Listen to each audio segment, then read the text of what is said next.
In the spring of 1939, as Europe balanced on the edge of catastrophe, a 31-year-old Czech industrialist named Oskar Schindler stood at a threshold. He possessed the instincts of a gambler, the charm of a confidence man, and the moral flexibility of someone who had never been tested by genuine consequence. Within 6 years, this unlikely figure would transform into something history rarely produces, a person who risks everything to save lives while the world burns. His story begins not with heroism but with opportunism, not with sacrifice but with profit.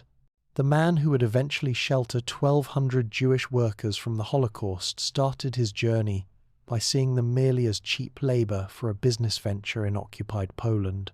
Before we jump back in, tell us where you're tuning in from, and if these history tales fascinate you, make sure you're subscribed because tomorrow I've saved something extra special for you.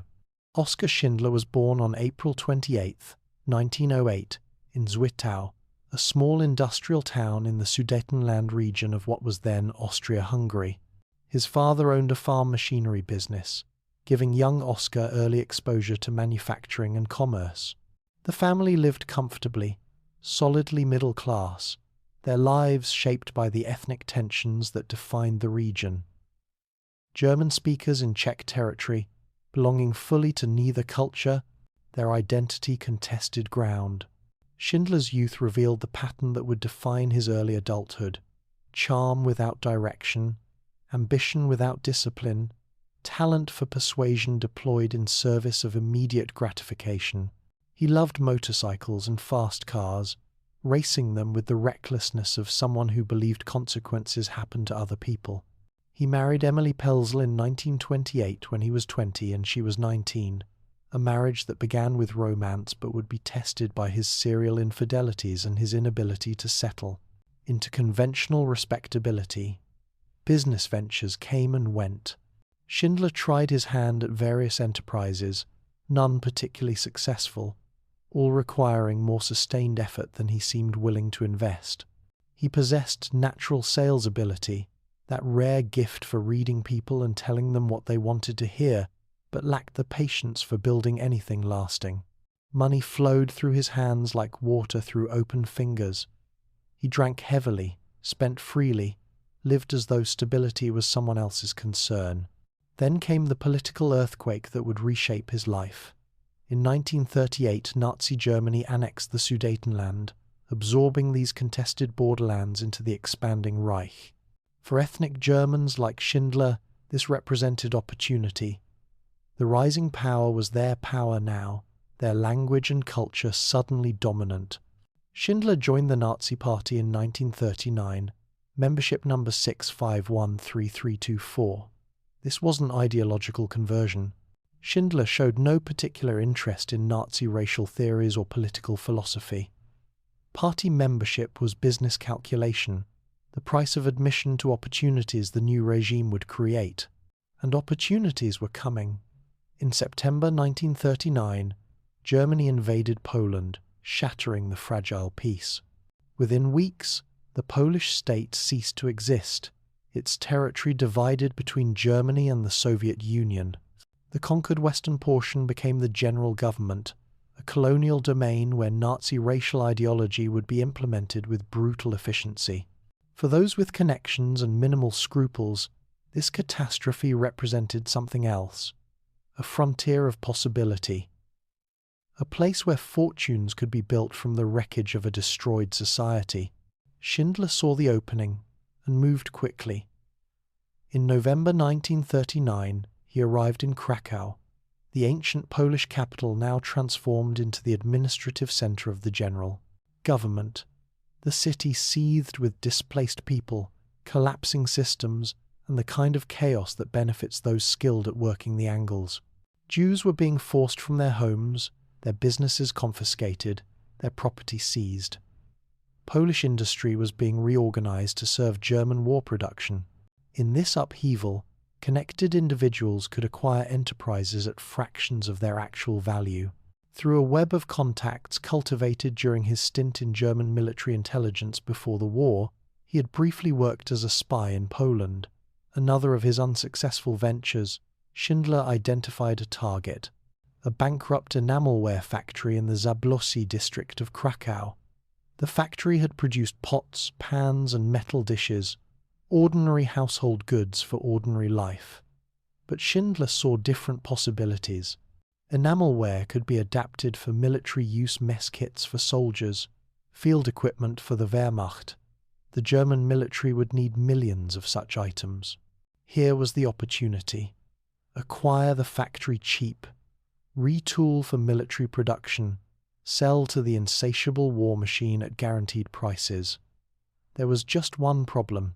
Schindler had connections and charm but lacked actual capital. The solution revealed his essential nature at this stage. He would use other people's money. He recruited Jewish investors, individuals whose assets hadn't yet been fully confiscated, who saw a German party member as protection in increasingly dangerous times. These investors provided the capital. Schindler provided the Nazi credentials, the Aryan face the regime required for business ownership. He named the enterprise Deutsche Emailwarenfabrik, German Enamelware Factory. Everyone called it by its abbreviated form, Emalia. The factory began operations in late 1939, initially employing about 300 workers. Schindler proved surprisingly effective at the practical work of running a manufacturing enterprise. His charm worked on Wehrmacht procurement officers, securing contracts. His salesmanship convinced military officials that his products met their specifications. His willingness to bribe smoothed bureaucratic obstacles. The factory grew steadily, its workforce expanding, and here Schindler made a calculation that would prove fateful, though at the time it was purely economic. Jewish workers cost less than Polish workers, far less than German workers. The occupation authorities had implemented elaborate regulations restricting Jewish employment and wages. Jews could be paid minimal amounts, sometimes nothing but inadequate food rations. For a businessman focused on maximizing profit, the choice seemed obvious. Schindler began hiring Jewish workers, not from compassion but from cost efficiency. They were cheap labor for manufacturing, nothing more. His Jewish accountant, Itzhak Stern, became essential to operations. Stern was everything Schindler was not: meticulous, organized, deeply ethical, a man of genuine learning and moral seriousness. Before the war, he had been a successful businessman.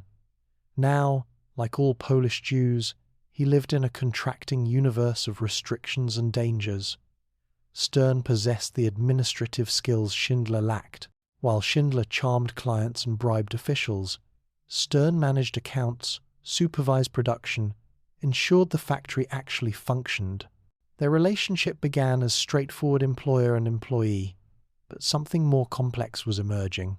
Stern quietly pushed Schindler toward hiring not just any Jewish workers, but specifically vulnerable ones: elderly people, those with disabilities, families with children, individuals who couldn't perform heavy labor.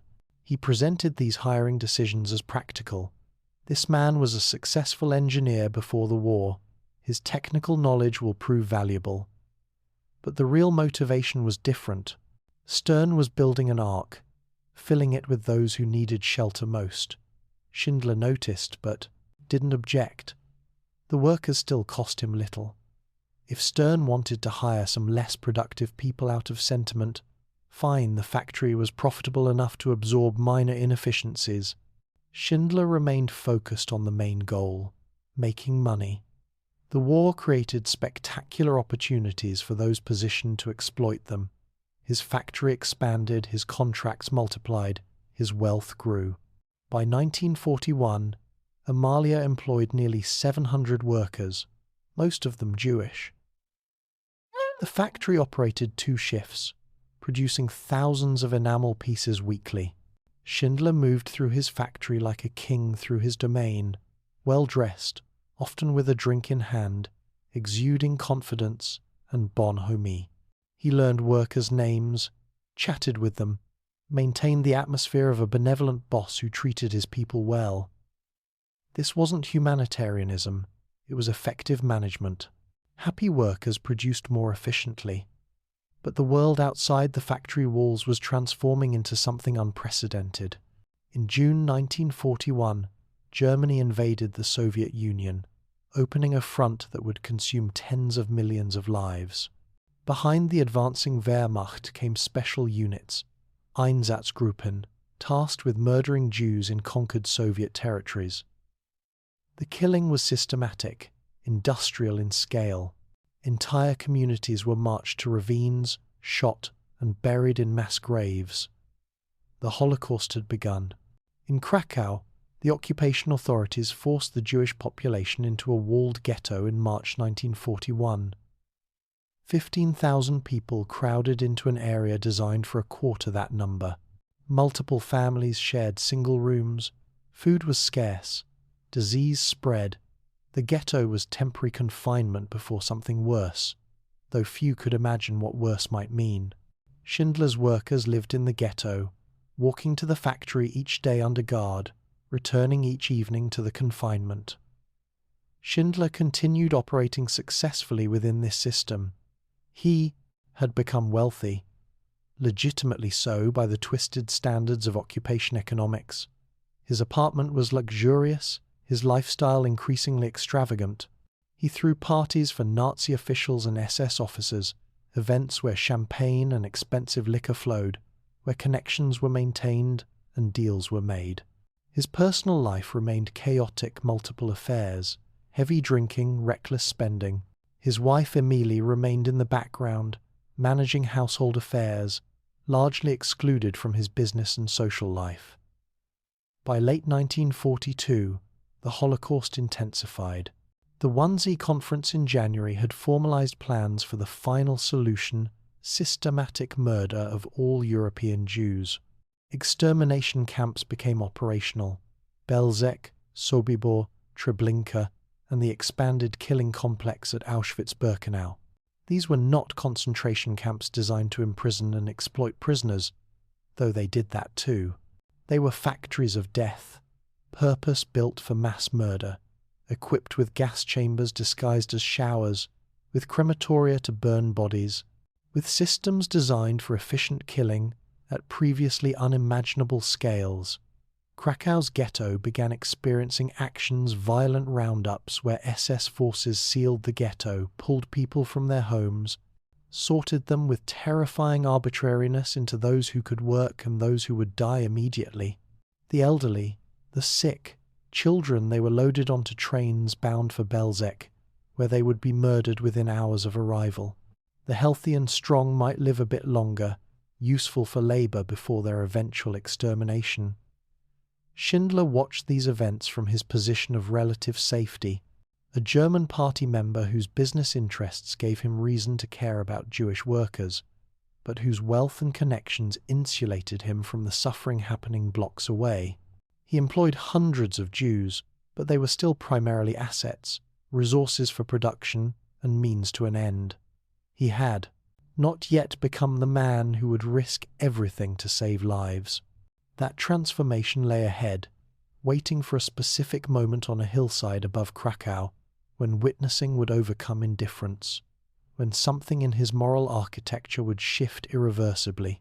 But in these early years, from 1939 to early 1943, Oskar Schindler remained what he had always been: an opportunist, a charmer, a businessman exploiting the catastrophe around him for personal profit. The factory ran smoothly, the money accumulated, the parties continued, and 1,200 lives that would eventually depend on him for survival were simply workers in his manufacturing operation, valuable for their labor, not yet precious for their irreplaceable humanity. That recognition, that transformation, was coming. But it required first a single moment of perfect horror.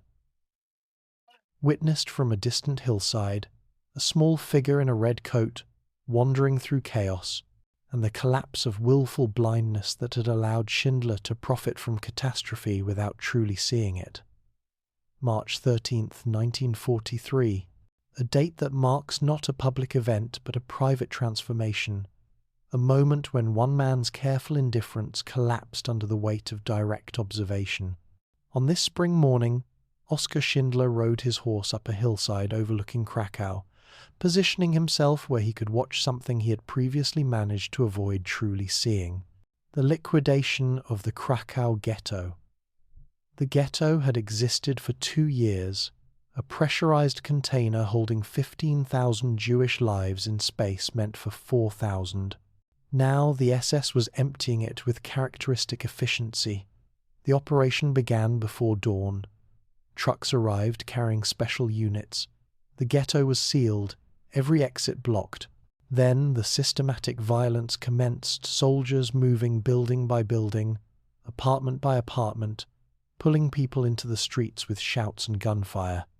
From the elevated position, Schindler could see the entire theatre of horror unfolding below. The distance was perhaps a kilometre, far enough that individual voices didn't carry, but close enough that the shape of events was unmistakable. He could see people being herded into the main square, families clutching whatever possessions they'd managed to grab.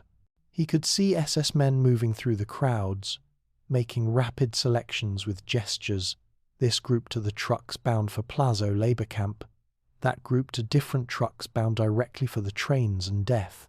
The killing happened openly, casually. People who moved too slowly were shot where they stood. The elderly, who couldn't walk fast enough, were executed on the streets. Anyone who resisted or tried to hide met immediate violence. Bodies accumulated in doorways, on sidewalks, in the square itself. The SS treated murder as mundane work, the physical elimination of people reduced to administrative task, checked off lists with the same attention one might give to inventory management. Schindler had known intellectually that such things were happening. Information about the camps had circulated in whispers among those with connections. His own workers had told him about the transports, the selections, the disappearances. But knowing abstractly and witnessing directly occupy different regions of consciousness. Abstract knowledge can be compartmentalized, filed away, acknowledged without being truly absorbed. Direct observation penetrates deeper, bypassing the protective barriers the mind constructs against overwhelming horror. And then he saw the child. A small girl, perhaps 3 or 4 years old, wearing a red coat, the only spot of bright colour in the grey chaos below.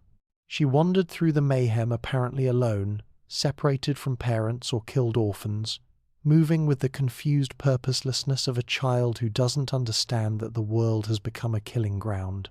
The red coat made her visible, trackable, a single point of vivid colour moving through the monochrome violence. Schindler watched her navigate between groups of prisoners, past SS guards, through the square where selections were happening. The coat burned into his vision, impossible to ignore or look away from. She represented something his mind could grasp more fully than the mass horror surrounding her. A single child, lost, vulnerable, moving through a landscape designed to destroy her. The specificity made it real in ways that statistics and rumours had not. The girl disappeared into a building. Schindler kept watching, scanning for the red coat, hoping irrationally to see her emerge safely, knowing that safety didn't exist in that space below. He didn't see her again that day.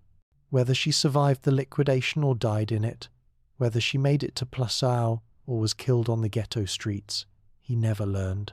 But her image, that red coat moving through grey chaos, remained burned into his memory, an ember that wouldn't extinguish. The liquidation continued for hours. By afternoon, the ghetto stood empty except for bodies. The living had been sorted and transported, some to Plazo labor camp, where they might survive for months before eventual murder, others directly to trains that would carry them to extermination. The SS conducted final sweeps through buildings, shooting anyone found hiding. Trucks carried away valuables looted from abandoned apartments. The ghetto that had held 15,000 lives that morning now held only silence and corpses. Schindler rode back to his apartment, his comfortable life, his factory where production continued. But something fundamental had shifted. The careful compartmentalization he had maintained between his business interests and the horror enabling his profits had cracked. He had been present, physically proximate to mass murder, watching it unfold in real time. The abstraction had become concrete. Consider what this moment represents. Psychologically, Schindler had spent 3 years profiting from catastrophe while maintaining emotional distance from it. His Jewish workers were assets, useful for production, kept safe because they served his business interests. The broader murder happening across occupied Poland remained something he could acknowledge while not truly confronting.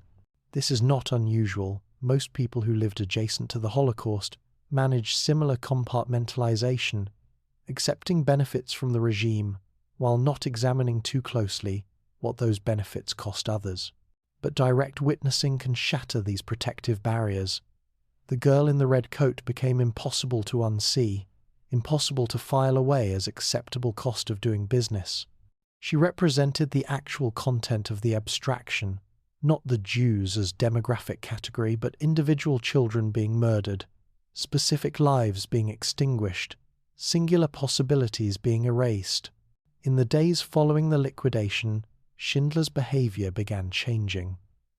The shift wasn't immediate transformation from opportunist to saint. Human psychology rarely works through such dramatic leaps. Instead, small alterations appeared in how he ran his factory, how he treated his workers, how he understood his role in the machinery of destruction. He began spending more money on his workers' welfare, not token amounts but significant funds, ensuring they received adequate food when official rations were deliberately insufficient, providing medical supplies when illness elsewhere meant automatic selection for death, allowing families to stay together when official policy demanded separation. These weren't the actions of someone optimizing for profit. These were the actions of someone beginning to operate according to different priorities. His Jewish workers noticed the change. Itzhak Stern certainly noticed it, recognizing that something significant had shifted in his employer's motivation. Conversations between them took on different character. Where previously Schindler had tolerated Stern's quiet advocacy for vulnerable workers with detached amusement, now he actively participated in finding ways to protect more people. The factory began serving a dual purpose, a legitimate war production that justified its existence to Nazi authorities and shelter for people who would otherwise face immediate murder. The relationship between Schindler and his workers began its evolution from purely economic transaction towards something unprecedented. His workers represented not just labor force, but people whose survival had become his personal project, whose lives he was increasingly willing to risk his own to protect. This transformation happened gradually, through accumulated small decisions, each one moving him further from the opportunist he had been toward the protector he was becoming. But protection in the Nazi system required more than good intentions. It required massive amounts of money, elaborate deception, constant risk, and the stomach for moral compromise that would have shattered most people. The factory existed within a system explicitly designed to identify and murder every Jewish person in occupied territory. Keeping Jewish workers alive meant working against the system's fundamental purpose while pretending to serve it. Schindler began cultivating relationships with SS officers and Nazi officials with new purpose. The lavish parties he threw, already legendary for their excess, became strategic operations. He would host SS commandants and Wehrmacht officers, serving the finest champagne and black market delicacies, creating atmospheres of drunken camaraderie where inhibitions fell and favors could be requested. Guards who might report his factory's protection of vulnerable workers received regular bribes. Officials who could shut down his operation received gifts of jewelry, cash, luxury goods looted from elsewhere in the occupation. This was deeply distasteful work. Imagine what it cost psychologically to laugh at a murderer's jokes, to toast the health of men who spent their days selecting people for gas chambers, to maintain friendly demeanor with officials who viewed your workers as vermin to be exterminated. Schindler managed this ugly necessity because the alternative was watching his workers die. The moral calculus was brutal. Befriend monsters to save lives from those same monsters. Smile through nausea.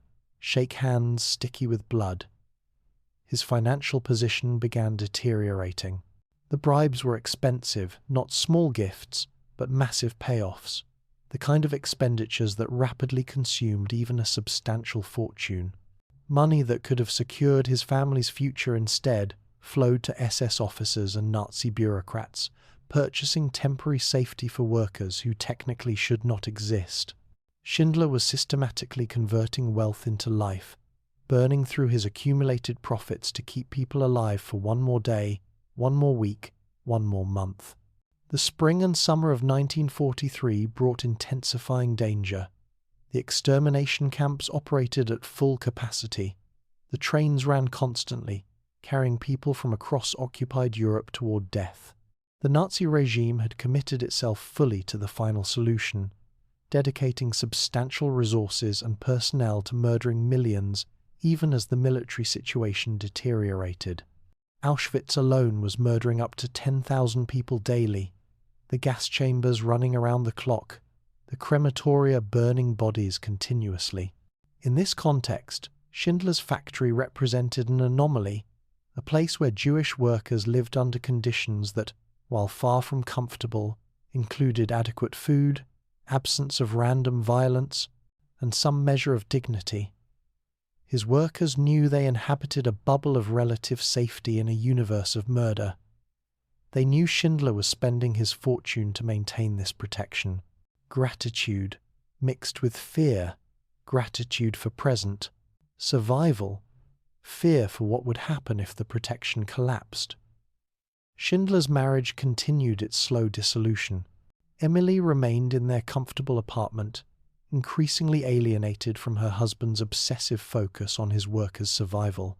His drinking intensified, not surprising given the psychological weight of operating a shelter system inside a killing machine, of drinking with murderers to save their intended victims, of watching the Holocaust unfold while trying to create tiny islands of protection within it. By autumn 1943, Amalia employed nearly 1,000 workers, most living in a subcamp of Plassau concentration camp, but working at the factory under Schindler's supervision. This arrangement gave him some control over their daily conditions. They could eat better food during work hours, receive medical attention from a doctor he employed, experience hours of reprieve from the camp's brutality. But they returned to Plassau each evening, to the jurisdiction of its commandant, a man named Amon Goeth, who represented evil in its purest concentration. Goeth would become central to Schindler's next challenge. The commandant was a sadist and psychopath, a man who shot prisoners for entertainment from his villa balcony, who murdered dozens daily on whims, who treated torture and killing as personal recreation. Plassau under his command was particularly hellish, even by concentration camp standards. And Schindler would have to cultivate relationship with this monster, become his friend, drink with him regularly, all while working to undermine everything Goeth represented. The transformation that began on the hillside that March morning was far from complete. Schindler had recognized that his workers were human beings whose lives held intrinsic value beyond their productive capacity. He had committed himself, at least partially, to their protection. But the full extent of what that commitment would require, the total consumption of his wealth, the constant risk of execution, the psychological toll of befriending murderers, the eventual reduction to poverty lay ahead. What he had witnessed could not be unwatched. The girl in the red coat remained burned into his memory, a constant reminder of what the system he operated within actually meant, what policies and procedures translated into when reduced to their content. That single image had penetrated the protective barriers of abstraction and euphemism, forcing direct confrontation with the reality he had previously managed to acknowledge without truly seeing. From this point forward, Schindler would make increasingly dangerous choices. He would evolve from someone who protected workers because they were useful into someone who protected workers because letting them die had become psychologically impossible. The hillside witness was a catalytic moment, the crack in the dam that would eventually lead to complete breach.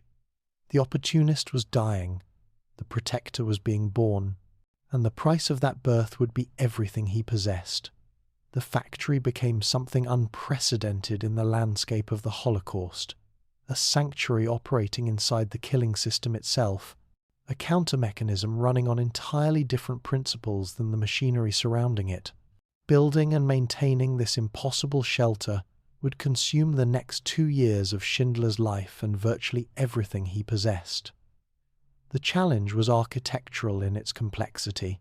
Nazi policy regarding Jewish labor followed clear trajectory: extract maximum work from prisoners while providing minimum sustenance, then murder them when productivity declined. Jews were classified as temporary resources, to be used up and discarded. Schindler needed to reverse this equation without appearing to do so, creating conditions that sustained life while maintaining the appearance of serving the Reich's interests. His first priority was food. Official rations for Jewish workers were deliberately calculated to cause slow starvation, perhaps 1,200 calories daily, barely enough to sustain life for someone performing no physical labor, completely insufficient for factory work. Workers on such rations typically survived 3 to 6 months before malnutrition made them useless, at which point they faced selection for extermination. Schindler began supplementing official rations massively, purchasing food on the black market at enormous expense, ensuring his workers received enough calories to maintain health and strength. This wasn't simple generosity, it was sophisticated deception. He justified the extra food to Nazi authorities as necessary for maintaining productivity, arguing that well-fed workers produced higher quality goods more efficiently. The argument was economically sound, which helped mask its actual purpose. But the quantities involved went far beyond productivity optimization. Schindler was feeding people adequately because starving them had become unacceptable to him, and he was spending his fortune to make that choice sustainable. Medical care followed similar pattern. Illness in concentration camps meant immediate selection for death.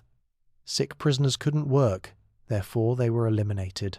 Schindler employed a Jewish doctor, secretly paying him substantial wages, maintaining a clinic within the factory where workers could receive actual medical treatment.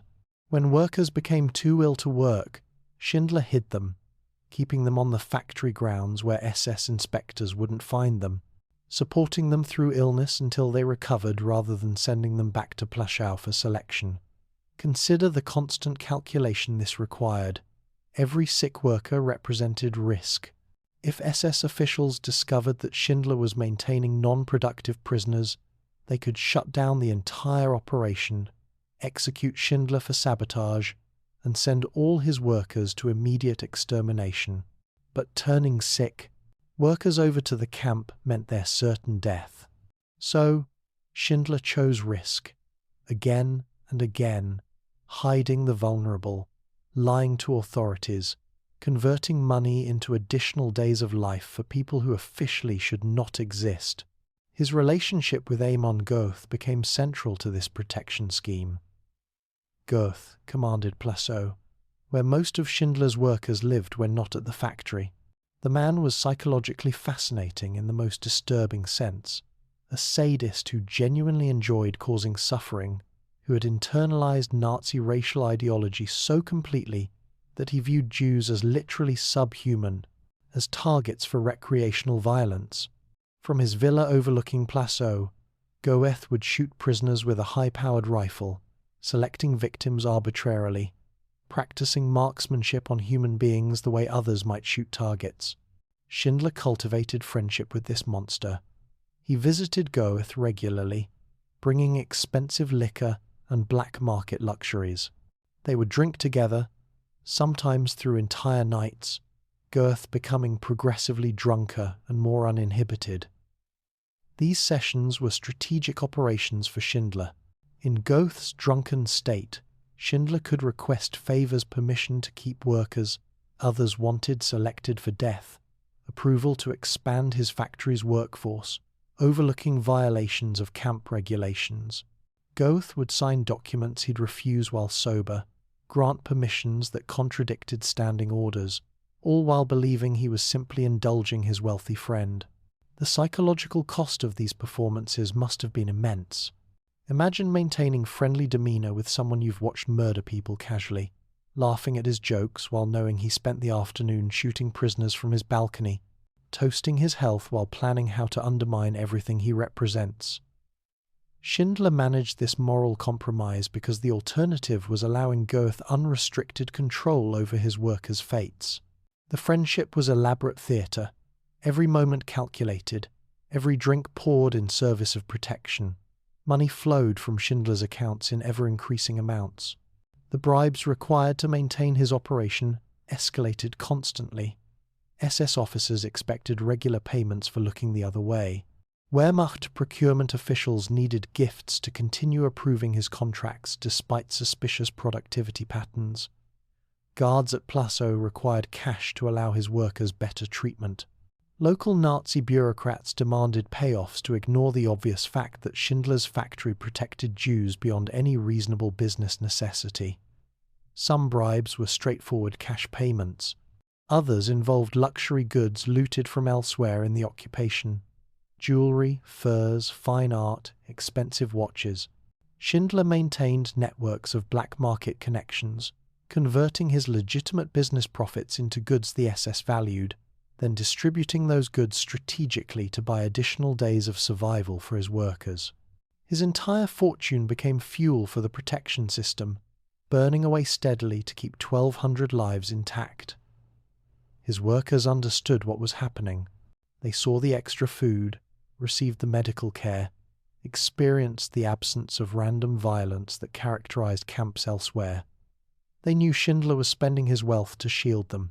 Gratitude, mixed with anxiety, gratitude for present protection, anxiety about what would happen when the money ran out, or when some SS official decided Schindler's operation had become too obviously protective rather than productive. The factory itself evolved into a closed ecosystem requiring constant energy input to maintain. In nature, isolated ecosystems collapse without external energy sources. They cannot sustain themselves indefinitely against entropy. Schindler's factory as shelter worked similarly. It existed inside a larger system, actively hostile to its survival, requiring continuous infusion of money, risk, and deception to prevent collapse. Every day, the protection held represented victory against entropy, temporary stability purchased at enormous cost. Emily Schindler became increasingly involved in this project. Despite their troubled marriage, she shared her husband's commitment to protecting their workers. She tended to sick workers when they couldn't be moved to the clinic, hiding them in factory spaces during SS inspections. She managed the complex logistics of feeding hundreds of people beyond official rations.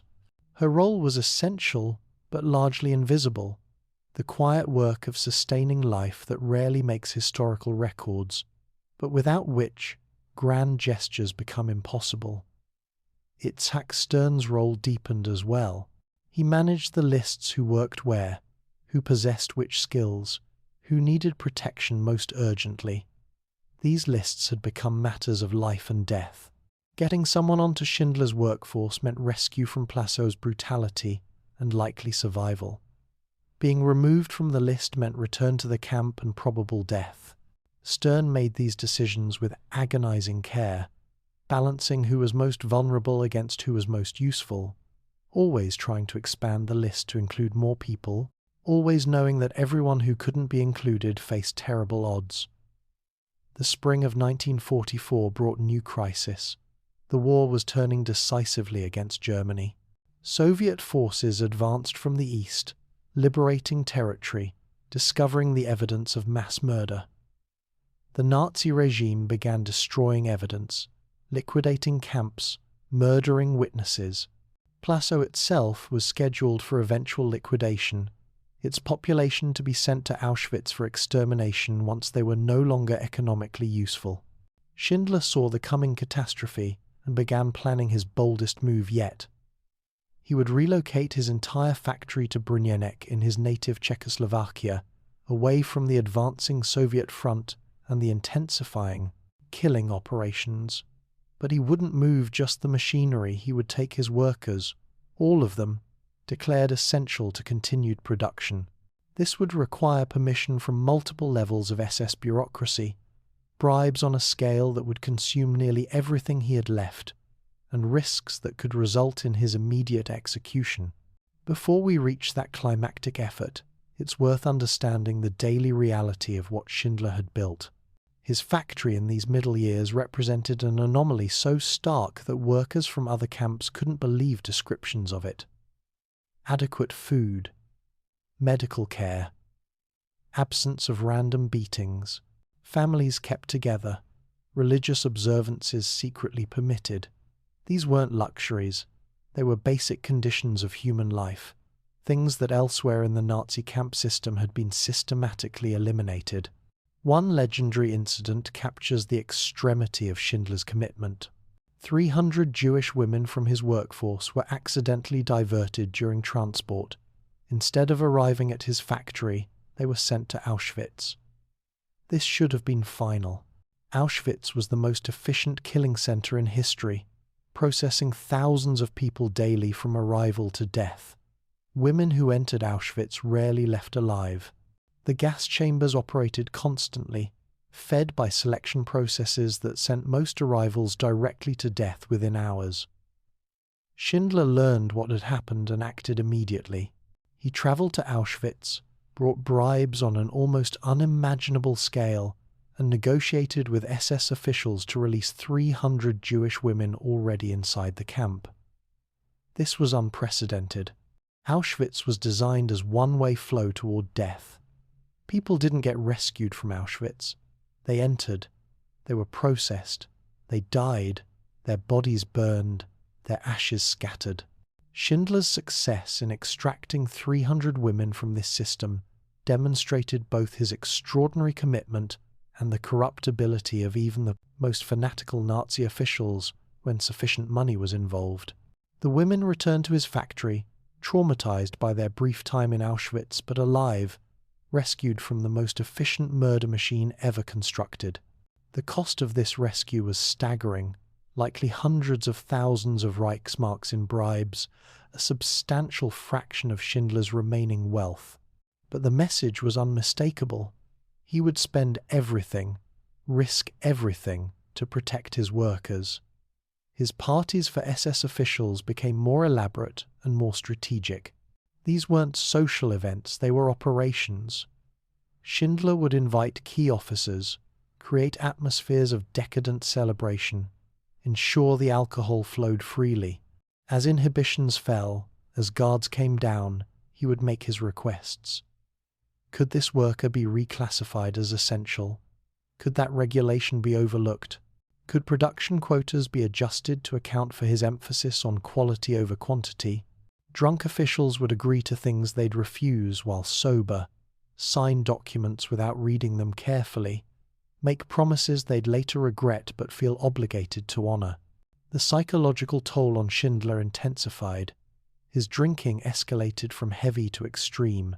He was consuming enormous amounts of alcohol daily, partially from the stress of maintaining the protection system, partially from the necessity of drinking with SS officers as part of his strategic socializing. His health began deteriorating. His marriage existed in name only. His finances were collapsing as his fortune flowed outward in bribes and black market purchases. But the factory held. Through 1943 and into early 1944, the shelter persisted. 1,200 Jewish workers remained alive in conditions that, while far from comfortable, sustained life and maintained dignity. Elderly workers who should have been immediately murdered were classified as essential machinists. Children who should have been gassed became necessary assistants. Families stayed intact when policy demanded separation. The factory was producing actual goods, enamelware for military use, munitions components, but productivity was secondary to protection. Schindler had transformed from businessman to shelter operator, from opportunist to protector.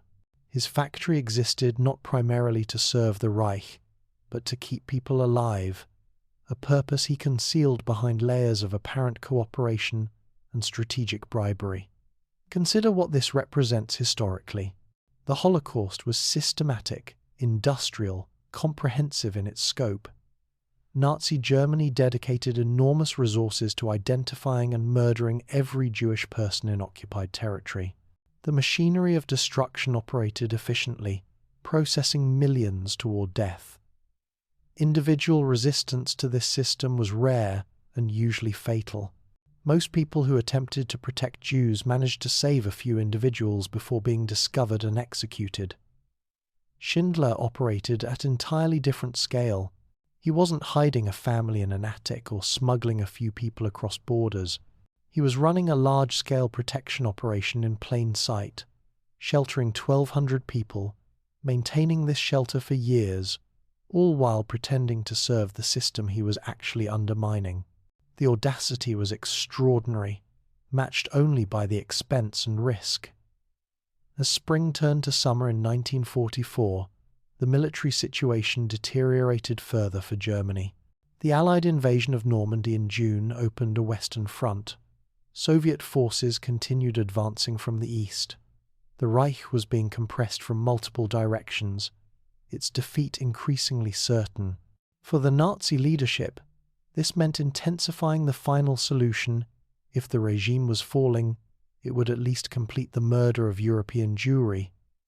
Camp liquidations accelerated. Transports to extermination centers increased. Time was running out. Schindler understood that maintaining his shelter in Krakow was becoming impossible. The Soviet advance would reach the area within months. When that happened, Plassau would be liquidated, his workers would be sent to Auschwitz, and everything he'd built would collapse. His only option was the audacious plan forming in his mind. Move the entire operation to Brunenneck, take every worker, create a new shelter further from the front. This would require creating a list, a document that would determine who lived and who died, who received protection and who faced extermination. The creation of that list, the agonizing decisions it would require, the massive bribes necessary to make it official, would represent the apex of Schindler's transformation from opportunist to protector. But that climactic effort still lay ahead, in the desperate autumn months of 1944. For now, the shelter held, the factory operated, the bribes continued flowing, the parties maintained their strategic purposes, and 1,200 lives persisted in conditions that allowed them to remain human, to maintain dignity, to hope for survival, all because one man had witnessed horror from a hillside and found that once truly seen, suffering could not be unseen, and once witnessed, victims could not be abandoned to their fates. Spring 1944. The war turned decisively against Germany. Soviet forces pushed westward, liberating territory, discovering the camps, uncovering evidence of systematic murder. The Nazi regime responded with desperate intensity, accelerating the final solution even as military defeat became inevitable. If the Reich was falling, it would at least complete the extermination of European Jewry. Plazow concentration camp was scheduled for liquidation. The camp's population, thousands of prisoners who had survived through forced labor, would be sent to Auschwitz for immediate extermination. The evidence would be destroyed, the witnesses murdered, the crime erased as thoroughly as possible before Soviet bombs. Liberation arrived. For Schindler's 1,200 workers, this meant death. Once Plassau emptied, their protection would collapse. They would be loaded onto trains bound for the gas chambers. Schindler saw the coming catastrophe and made his boldest decision. He would relocate his entire factory to Brunenneck in his native Czechoslovakia, away from the advancing front. But he wouldn't move just the machinery, he would take his workers, all of them, declared essential to continued war production. This plan was audacious to the point of insanity. Moving a factory made sense, moving 1,200 Jewish prisoners hundreds of kilometers away from extermination centers, claiming they were all essential workers, required bribes on an unimaginable scale and deception that could result in immediate execution if discovered. The plan required official approval from multiple levels of SS bureaucracy. Schindler began negotiations with officials who held power over life and death, who could approve his request or simply have him shot for the transparent fraud he was proposing. The bribes necessary were staggering, virtually everything he had accumulated over 5 years of wartime profiteering. His entire fortune would be consumed converting official permissions into reality. But before permissions, before bribes, before anything else, there had to be the list. A document specifying exactly which prisoners were essential, which 1,200 people would be relocated, which lives would be saved. Every name included was a life rescued from certain death. Every name excluded was abandonment to extermination. Schindler and Itzhak Stern spent days creating this document, working in Schindler's office with the weight of impossible choices pressing on every decision. They began with workers already employed at the factory, the core group Schindler had protected for years. But the list could include more people, could reach beyond current employees if they could justify the additions to SS officials reviewing the document. Some selections were straightforward: skilled workers with genuine manufacturing expertise, people whose abilities made them credibly essential to production. Metal workers, machinists, engineers, their inclusion was defensible, but Stern pushed for others, for the vulnerable ones who would die immediately without protection. Elderly people with no useful skills, children too young to work, families that needed to stay together. Schindler understood what Stern was doing and allowed it, even encouraged it. An elderly rabbi with no manufacturing experience became listed as a metal worker. Children became essential machine operators. People with disabilities that should disqualify them from labor were classified as critical technical personnel. The list was fraud, elaborate fiction constructed to save lives, and every false classification represented risk that SS reviewers would recognize the deception. The choices were agonizing. 1,200 names seemed large, until you considered how many people needed saving. Stern knew individuals in Plazau who were days from selection, families who would be murdered when the camp liquidated, elderly people who had survived this long through luck that was about to expire. He wanted to include them all, but the list had limits make it too large, and SS officials would never approve it. Include too many obviously non-essential people, and the entire scheme would be exposed as protective rather than productive. Each name they wrote represented multiple lives the individual named, plus their potential future descendants, the children and grandchildren who would exist only if this person survived. Stern and Schindler were literally deciding which family trees would continue and which would be cut off. The weight of this responsibility was crushing. Some decisions required heartbreaking calculus. A skilled machinist with a family include him and his wife and children, or just him? If they saved the whole family, that consumed multiple slots that could go to other individuals. If they saved only him, they were condemning his family to death. Stern argued for keeping families intact when possible. Schindler agreed, understanding that survival without family might not be survival worth having. The list grew through these accumulated choices. Names appeared in Stern's careful handwriting, each entry a victory against bureaucracy and death, each inclusion a life pulled from the path toward gas chambers.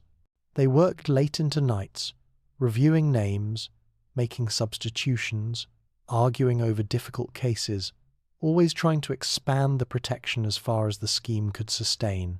The final list contained 1,200 names: men, women, children, young, old, middle-aged, skilled workers and those with no relevant abilities.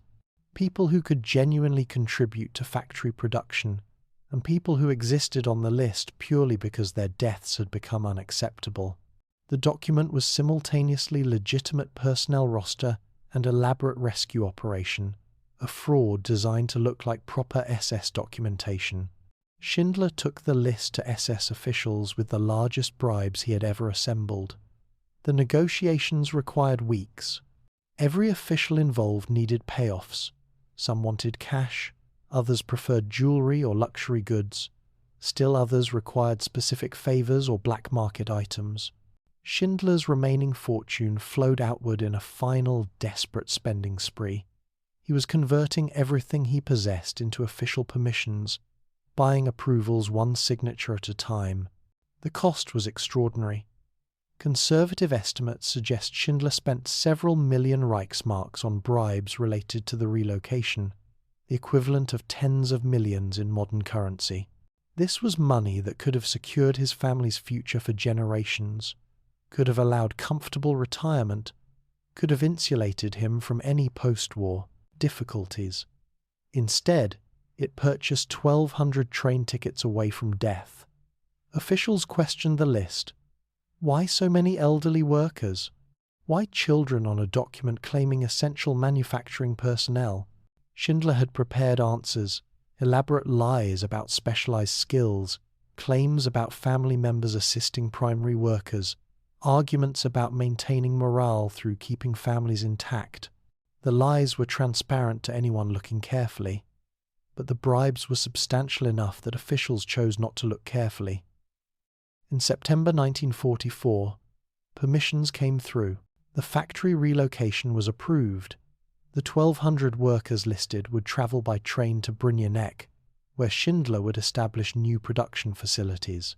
The miracle had occurred. 1,200 Jewish prisoners were being moved away from extermination centers at the exact moment when Nazi policy demanded their immediate murder. The trains departed from Plaszow in October. The journey itself was dangerous. Trains carrying Jewish prisoners were often diverted to Auschwitz regardless of their official destinations.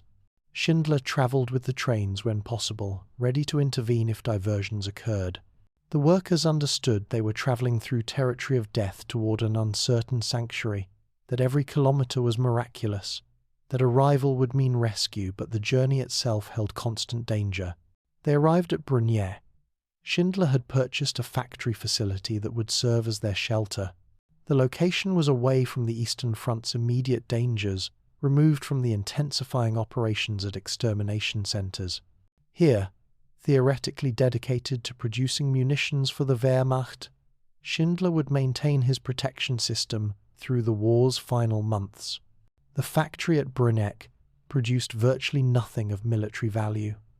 The munitions that emerged were deliberately sabotaged shells that wouldn't fire properly, mechanisms designed to fail. Schindler had enlisted his workers in sophisticated fraud, maintaining the appearance of production while ensuring their labor didn't actually contribute to Germany's war effort. The factory existed purely as shelter, a counter-system running on Schindler's depleting resources and desperate courage. The list had worked.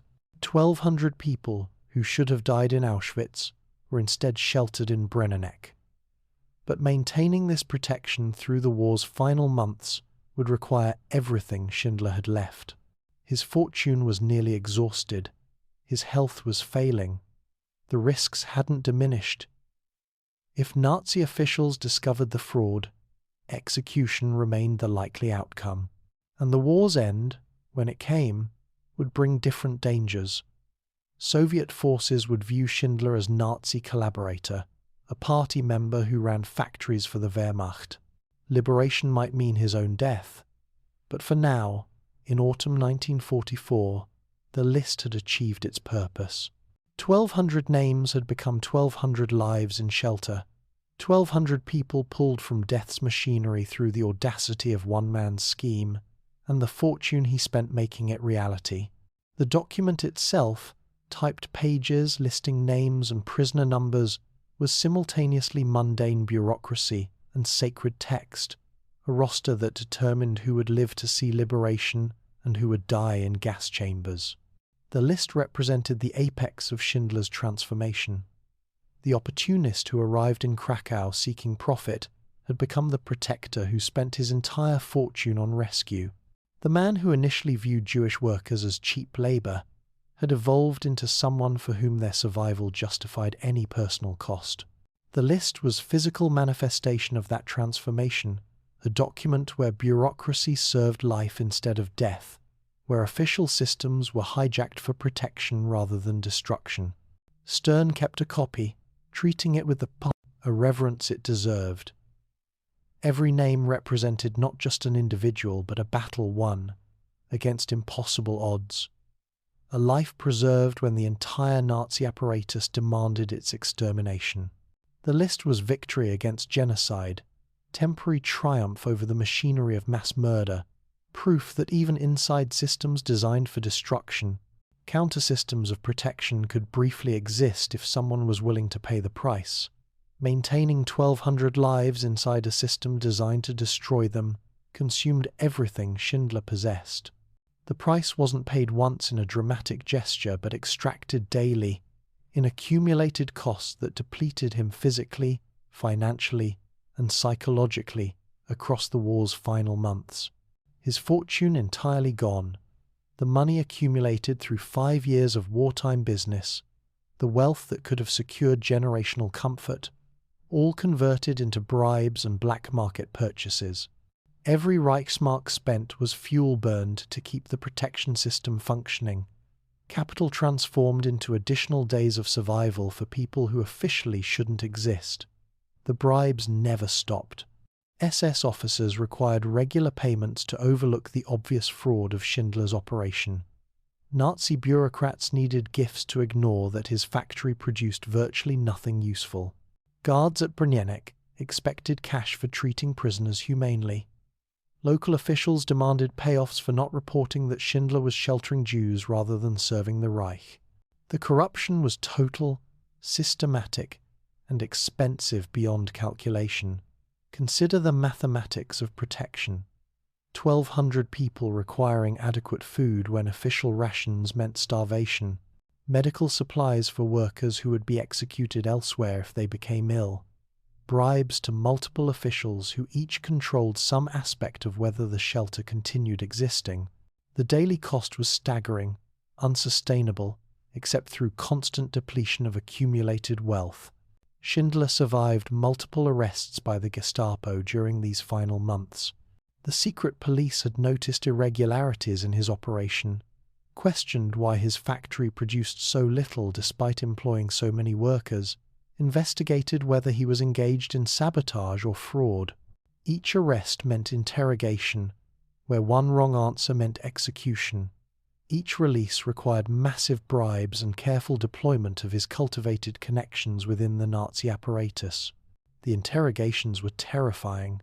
Gestapo officers had techniques for breaking people, extracting confessions, identifying deception. Schindler had to maintain elaborate lies while exhausted and frightened, had to convince investigators that his obvious protection of Jewish workers was actually dedication to production. He had to explain away the suspicious details through performance of commitment to Nazi ideology he didn't feel. The psychological strain was immense. His health deteriorated under the accumulated stress. The heavy drinking that had begun as social lubrication for business meetings had evolved into dependency, a way to numb the constant anxiety of operating a fraud that could collapse at any moment. He was consuming dangerous amounts of alcohol daily, his body showing the effects weight loss, shaking hands, the particular exhaustion of someone burning through reserves faster than they can replenish. His marriage to Emily finally reached breaking point. She had supported the protection efforts, had worked alongside him tending to sick workers and managing the complex logistics of shelter. But the cost to their relationship was too high. Schindler's obsessive focus on his workers' survival left no energy for maintaining marital connection. His infidelities continued even under wartime stress. The partnership that had begun with romance 2 decades earlier was collapsing under the weight of the mission that consumed him. Yet Emily never stopped acknowledging his heroism. Even as the personal relationship failed, she understood what he was accomplishing, recognized the extraordinary nature of his commitment to protecting 1,200 lives.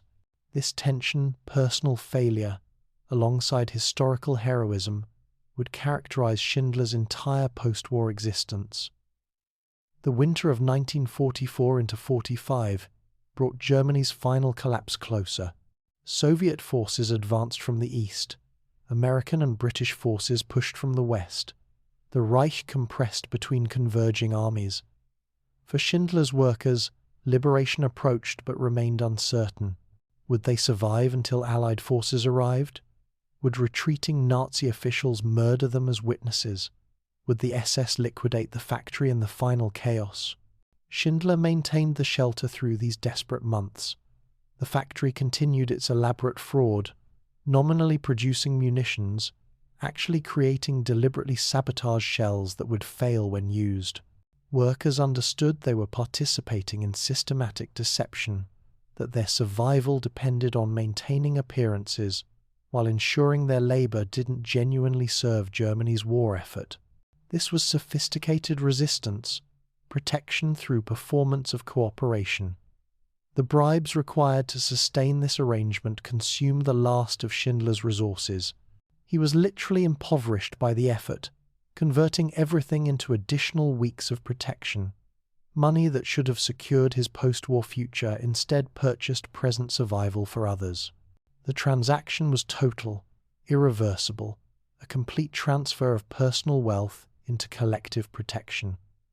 May 7th, 1945. Germany surrendered unconditionally. The war in Europe ended, but for Schindler, liberation brought immediate danger rather than relief.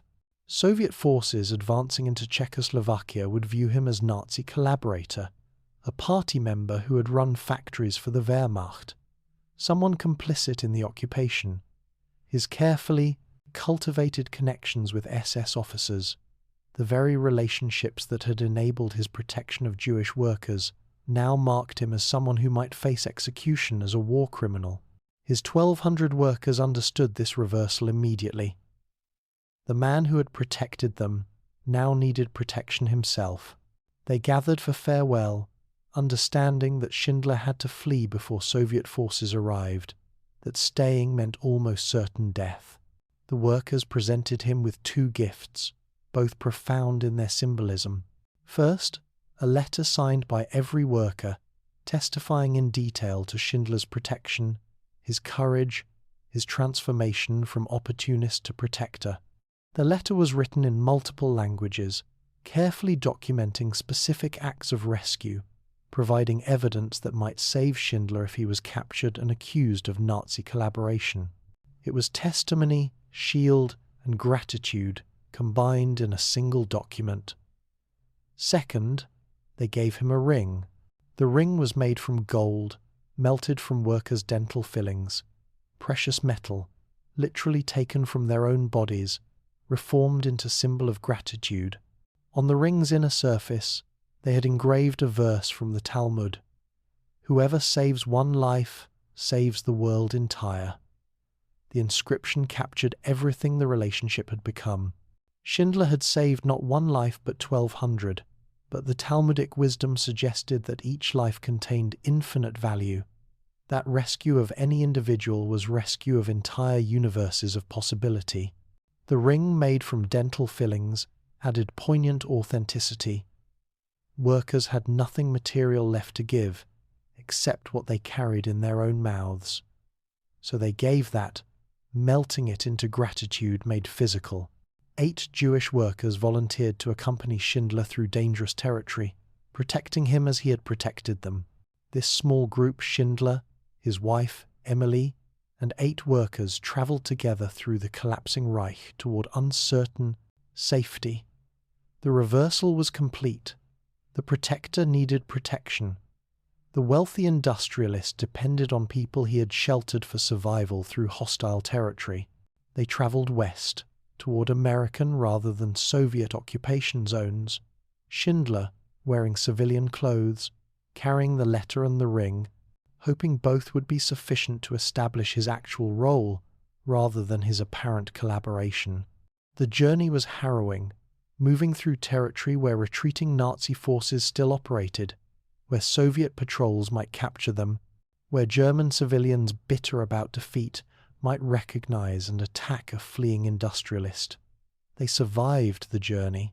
Schindler reached American-occupied territory, presented his letter of testimony, avoided immediate execution as a war criminal. But survival didn't mean security.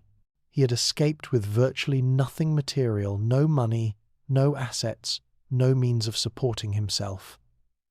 The fortune spent protecting 1,200 lives left him impoverished at the moment of liberation. The price he paid was total. His pre-war inheritance consumed, his wartime profits converted entirely into bribes and protection, his health damaged by years of extreme stress and alcoholism, his marriage collapsed under the strain, his wealth completely depleted, and his future uncertain, dependent on what came next in a world trying to recover from catastrophic war. But 1,200 people walked out of the war alive, people who should have died in gas chambers, whose survival represented direct victory against the machinery of genocide. The price was everything Schindler possessed. The result was 1,200 lives, 1,200 family trees that would continue branching forward through time, 1,200 universes of possibility preserved against their intended destruction. The ring on his finger, gold taken from workers' teeth, engraved with ancient wisdom, represented the exchange's essential nature. Whoever saves one life saves the world entire. Schindler had saved 1,200 lives at the cost of everything he owned. The mathematics of the transaction defied conventional economic logic. He had spent millions to save people. Nazi ideology declared worthless. He had impoverished himself to enrich the future with lives that shouldn't exist. As he crossed into American-occupied territory, penniless and exhausted, wearing a ring made from dental gold, carrying a letter signed by 1,200 grateful survivors, Schindler completed his transformation.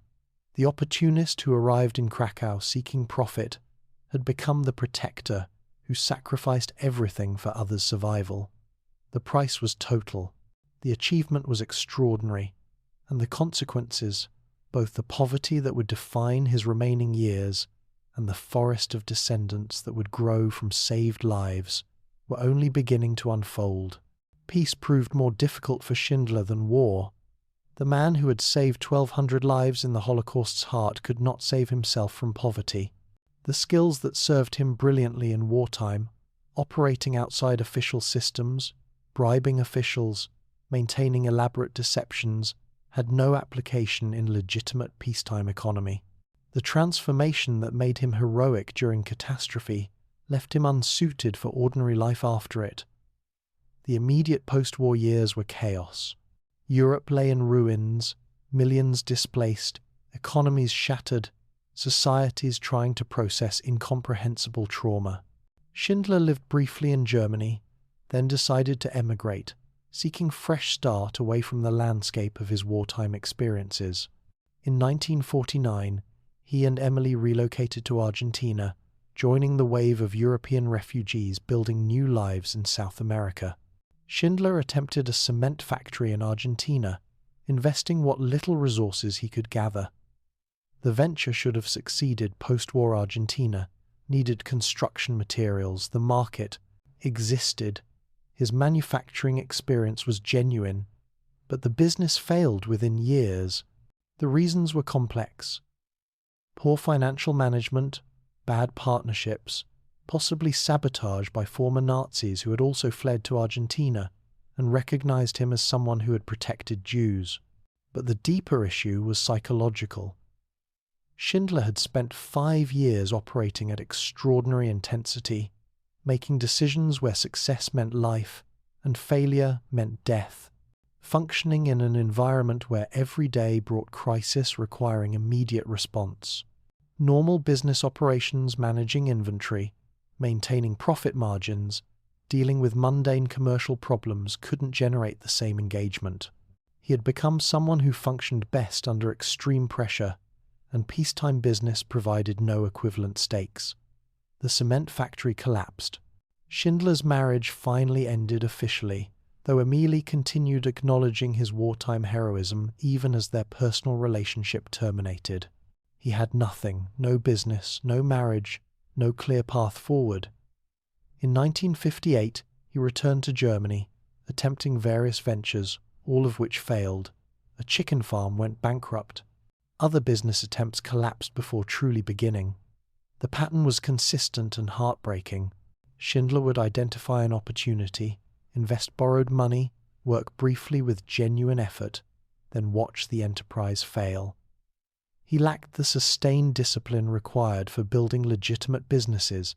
His natural talents, charm, salesmanship, ability to read people weren't sufficient without capital, connections, and the patience for incremental growth. His drinking worsened significantly. What had been heavy consumption during the war became full alcoholism in peace. He drank to manage anxiety, to numb the realization that he had become irrelevant, to avoid confronting that the man who accomplished extraordinary things during catastrophe couldn't manage ordinary. The existence afterward. The drinking damaged his health further, accelerated his physical decline, and made successful business ventures even less likely. He lived in a small apartment in Frankfurt, depending entirely on financial support from the Schindler Juden, the people he had saved. They sent him money regularly, substantial amounts given their own circumstances. Many were rebuilding lives from nothing, re-establishing themselves after losing everything to the Holocaust. Yet they supported their savior, recognizing that the man who protected them during the war now needed protection from poverty. The reversal was total and poignant. During the war, Schindler's wealth had flowed outward to keep them alive. In peace, their modest resources flowed back to keep him housed and fed.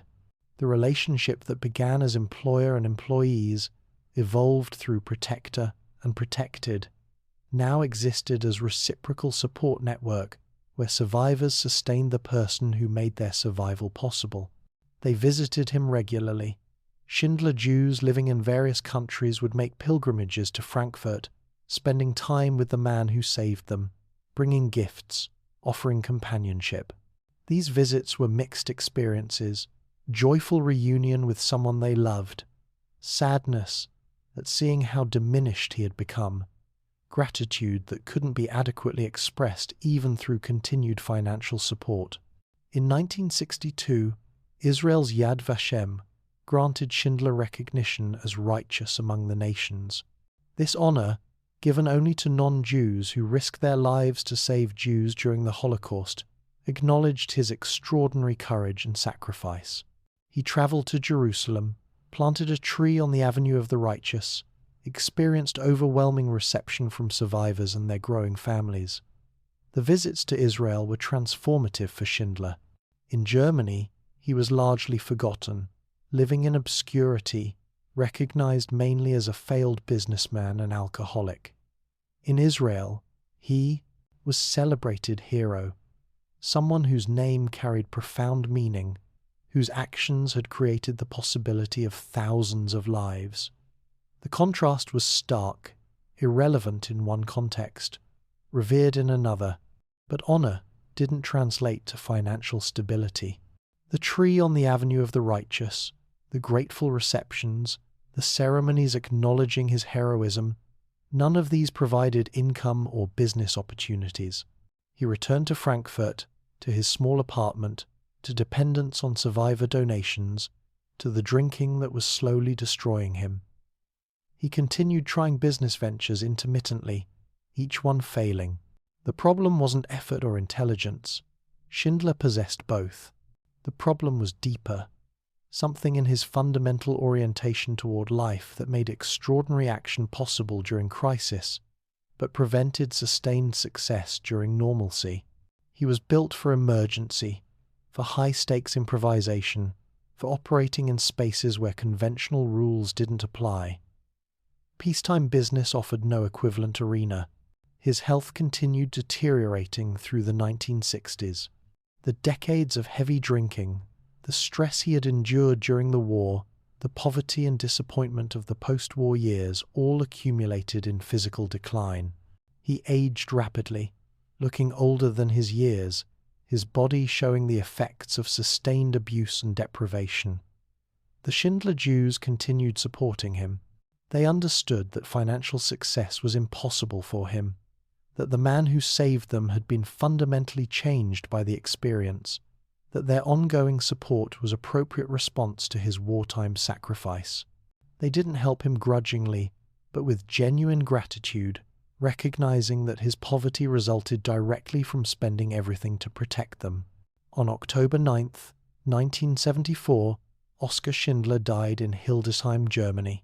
He was 66 years old. The cause was liver failure, the predictable consequence of decades of alcoholism. He died poor and largely obscure outside survivor communities. German obituaries were brief, treating him as minor historical footnote. The world had mostly forgotten him, but the Schindler Jews remembered. Per his wishes expressed before death, they arranged for his burial in Jerusalem on Mount Zion, in the Catholic cemetery there. This was extraordinary. He became the only former Nazi Party member buried in Jerusalem, his grave on sacred ground because his actions had transcended his formal affiliations. The funeral was attended by hundreds of survivors and their families. People whose lives existed because of his wartime decisions came to honor him, to acknowledge that his death marked the end of someone irreplaceable. They buried him according to Catholic rites in a Jewish city. This man who had belonged fully to no single community, but had given everything to protect one that wasn't his own. His grave became pilgrimage site immediately. Survivors visited regularly. Their children came, eventually their grandchildren. According to Jewish tradition, visitors left stones on the grave, physical markers of remembrance. The stones accumulated, covering the grave, testament to continuing gratitude across generations. The contrast between his death and his life significance was profound. He died poor, alcoholic, having failed at every peacetime enterprise.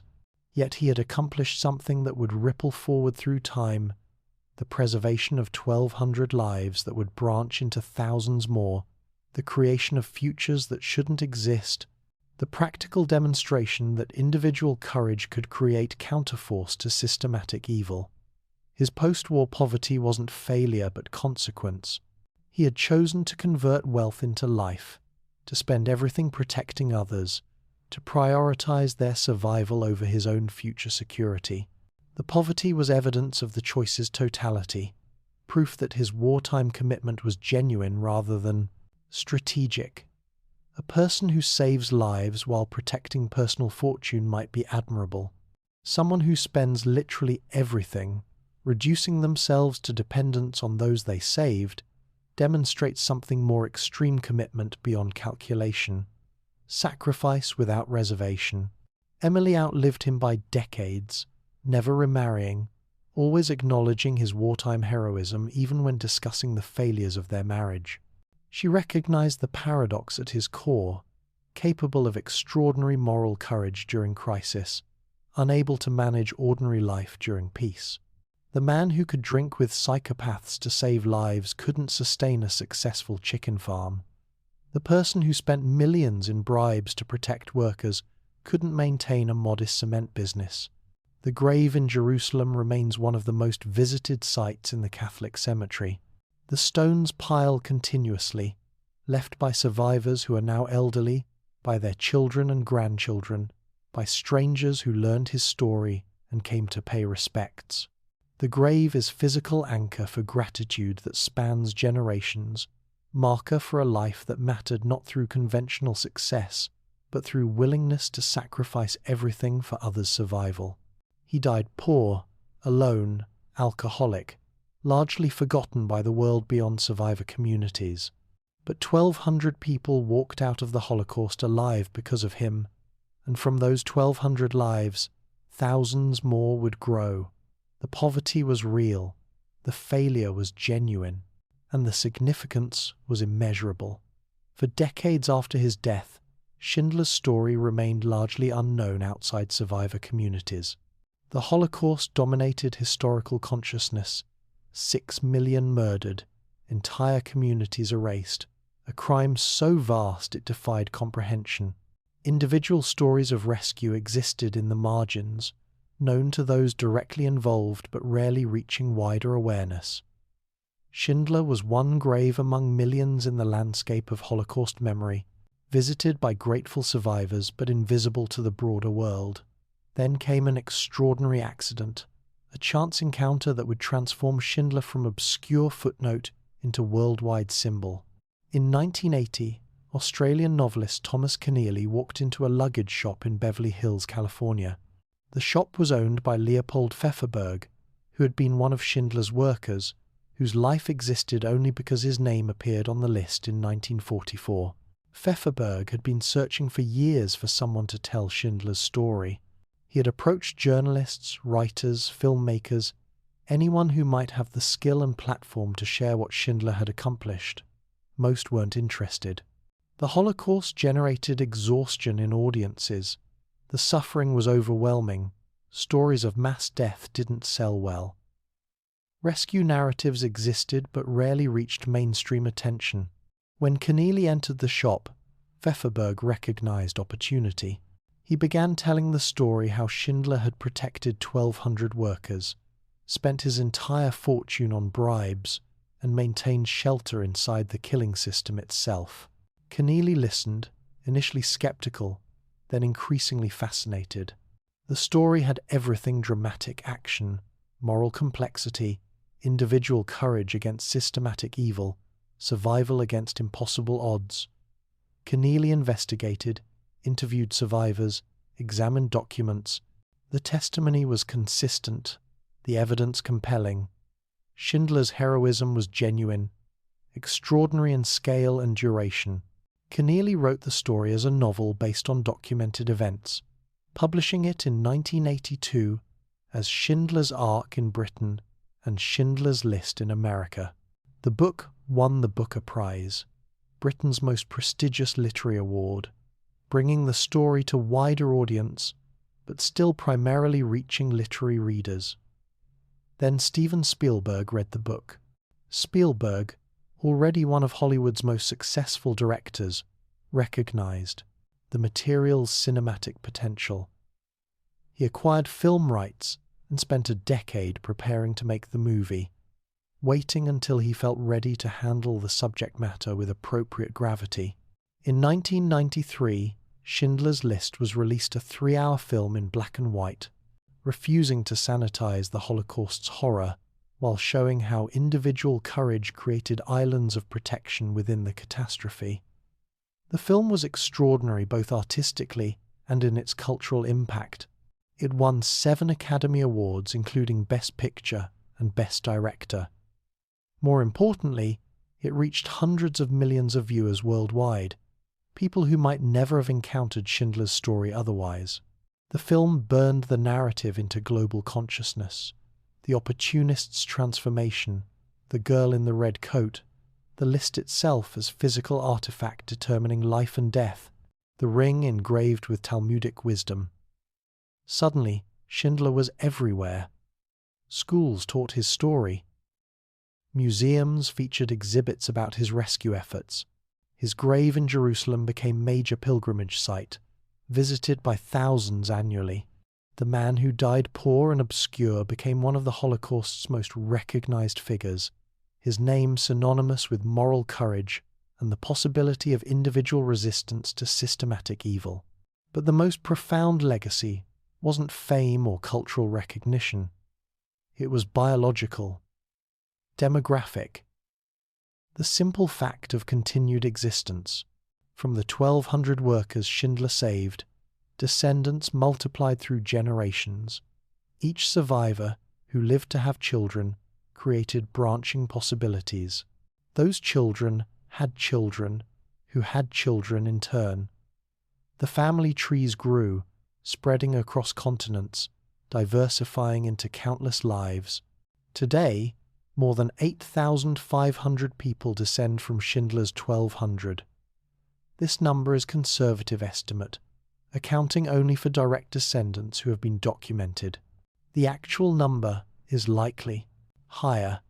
including those whose connection to Schindler's workers remains untraced or unknown. Consider what those 8,500 represent. Teachers, educating students who will shape the future. Doctors healing patients who will live to contribute their own gifts. Artists creating work that enriches human culture. Scientists making discoveries that advance human knowledge. Business people, parents, community members, each life a universe of activity, relationship, and possibility. Among the descendants are individuals of remarkable achievement, but the majority are ordinary people living ordinary lives, which is exactly the point. The Holocaust aimed to eliminate not just individuals but entire futures, all the ordinary lives and modest achievements and small kindnesses that constitute human existence. Schindler's rescue preserved not just 1,200 immediate lives but thousands of future ordinary lives, the everyday existence that genocide seeks to erase. Every descendant represents multiplication of the original rescue. A woman whose grandmother was on Schindler's list has her own children. Those children exist only because Schindler spent his fortune protecting their great-grandmother. Those children will have children, who will have children.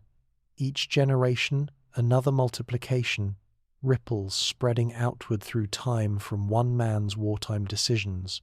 The Talmudic wisdom engraved on the ring, "Whoever saves one life saves the world entire," proves literally true across generations. Each life saved contains infinite branching possibilities. The 1,200 workers were 1,200 worlds. Their 8,500 descendants are 8,500 more worlds. And those descendants will have descendants onwards through time. Each generation, another expansion of the forest that grows from Schindler's wartime protection. The descendants gather periodically, celebrating their shared origin in survival. They are diverse, living across dozens of countries, speaking multiple languages, practicing different religions or none, working in every imaginable profession. Their only commonality is ancestor who survived the Holocaust because a Czech industrialist decided their lives were worth more than his fortune. Some descendants visit Schindler's grave in Jerusalem, leaving stones according to Jewish tradition, standing where their grandparents or great-grandparents once stood at his funeral, feeling complex gratitude towards someone they never met, but to whom they owe existence itself. The grave remains perpetually covered in stones, physical markers of continuing remembrance, an acknowledgement that Schindler's death did not end his significance. The story resonates because it demonstrates something essential about moral action. Schindler wasn't special. Initially, he was opportunist, womanizer, heavy drinker, someone seeking profit from catastrophe. His transformation came through direct witnessing, the girl in the red coat making abstract horror concrete and impossible to ignore. The message is simultaneously humbling and hopeful. Moral courage can emerge in unlikely people. Transformation is possible. Individual action can create counterforce to systematic evil. His story also illustrates the cost of meaningful resistance. Schindler didn't save lives cheaply or through clever tricks that left him unscathed. He spent everything, his wealth, his health, his marriage, his future security. The protection was total, and the cost was total. This completeness makes the achievement meaningful. Anyone can support good causes when it costs nothing. Schindler gave everything, reducing himself to poverty, demonstrating commitment beyond calculation. The forest keeps growing. Each year brings more births, more descendants, more branches on family trees that should have been cut off in 1944. The growth is exponential. 8,500 today will become 20,000 in another generation, perhaps 50,000 in the generation after that. The numbers will eventually dwarf the original 1,200. Each new life, another ripple from Schindler's wartime decisions. This growth represents practical victory against genocide. The Holocaust aimed to eliminate Jewish life completely from Europe, to erase entire communities, to ensure certain family lines never continued. Schindler's rescue created biological refutation of that goal. Family lines that did continue, lives that multiplied instead of ending, futures that exist specifically because one person spent everything to create them. The story has been told and retold, adapted and analyzed, incorporated into educational curricula worldwide. Millions of students learn about Schindler, encounter his transformation from opportunist to protector, consider what moral courage requires. The pedagogical impact is immeasurable. How many people have been inspired by his example? How many have internalized the lesson that individual action matters even against systematic evil? How many have chosen differently in their own lives because they encountered his story? But beyond fame, beyond education, beyond cultural impact, the most fundamental legacy remains simple existence. 8,500 people live and breathe and work and love and contribute to the world, specifically because Oskar Schindler spent his fortune protecting their ancestors. The forest grows from roots planted in wartime courage, branches spreading outward through time, bearing fruit in every generation. Whoever saves one life saves the world entire.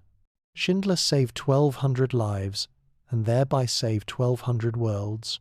Those worlds multiplied into thousands more, and those thousands will multiply further, generation after generation, the forest growing denser and more diverse.